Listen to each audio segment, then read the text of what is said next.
Guys, it's Monday and today we're going to be talking about helpful links which you can use for your writing. I have two websites to tell you about which I use on the occasion when I'm struggling to think of an idea or a name or some part of the development of a story. Both the links that I'm going to mention in this video I will link down below, so feel free to check them out. Right, so the first website I want to tell you about is a website called Panics.com, and it's basically a questionnaire which you fill in about your character. There's several types of questionnaires you can fill in. There's a character traits questionnaire, which is the longest questionnaire you can do about your character and goes into a lot of depth about the character itself, from the name to their maiden name if applicable, the location, and goes on to ask about what type of shape they want their eyes and nose, etc.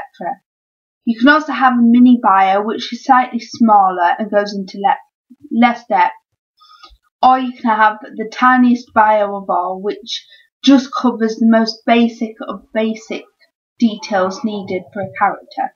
As much as I like the long questionnaire which goes into a lot of depth and gives you nothing else that you need to think about, I quite prefer to fill in the small questionnaire and then let my imagination wander so that I can come up with some quirks for my character myself without it being generated for me.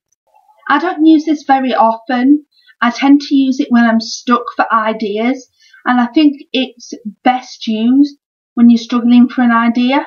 So that's the first website, and the second website that I am going to mention in this video is one called BehindTheName.com. Now this website is similar to all the others. It's basically a name generator for your characters, and you can have just a first name, or you can have a middle name, or you can have two middle names, or three middle names, and a surname. You can pick your character's gender, and you can also pick where they're from, so that the name that they have generated for them relates to that.